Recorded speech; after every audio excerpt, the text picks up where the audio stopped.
नमस्कार मित्रांनो, माझे नाव निर्वेद संतोष जाधव.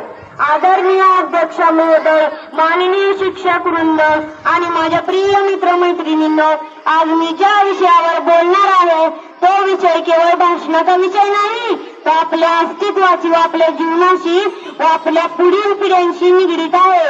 आणि तो विषय आहे निसर्ग आणि त्याचे संवर्धन.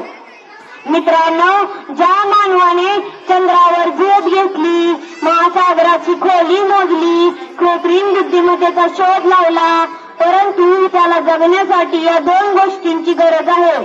श्वास घेण्यासाठी हवा आणि जगण्यासाठी पाणी. या दोन गोष्टी त्याला निसर्गाकडूनच मिळतात.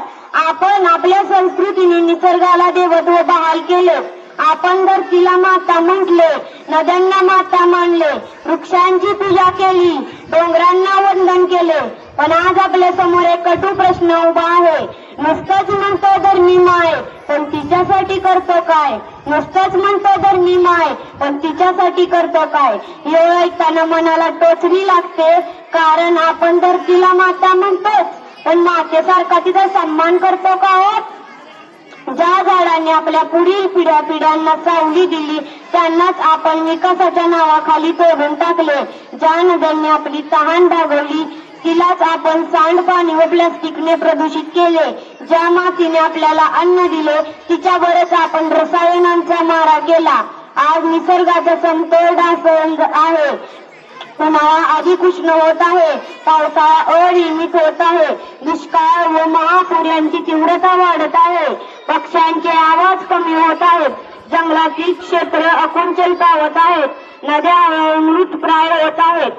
पण या सर्व गोष्टी पाहून घ्या, आपण म्हणतो यात माझा काय संबंध? मित्रांनो, हाच आपल्या काळातील सर्वात मोठा भ्रम आहे.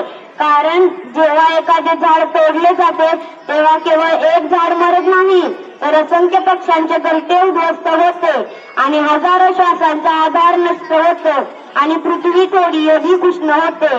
जेव्हा एखादी नदी प्रदूषित होते, तेव्हा केवळ पाणी घाण होत नाही, तर संपूर्ण जीवनसाखळी विषारी बनते. आज निसर्ग संकटात नाही, तर आपण संकटात आहोत. निसर्ग आपल्याशिवाय टिकेल, पण निसर्गाशिवाय मानव जातीच्या अस्तित्वाचे अशक्य आहे. कल्पना करा, उद्या आपल्या मुलांनी आपल्याला विचारले, तुम्ही झाडे का तोडली, जंगल का वाचवली नाही, नद्या का स्वच्छ ठेवल्या नाही, हवामान बदल रोखण्यासाठी काय केले, तर आपल्याकडे उत्तर असेल का हो? इतिहासात अनेक संस्कृती नष्ट झाल्या, पण त्या परक्या आक्रमणामुळे नव्हते, तर निसर्गाशी केलेल्या संघर्षामुळे. आधुनिकीत मानव त्याच मार्गावर चालत नाही ना, याचा विचार करण्याची वेळ आली आहे. निसर्ग संवर्धन म्हणजे केवळ वृक्षारोपण नव्हे, तर ती एक जीवनदृष्टी आहे.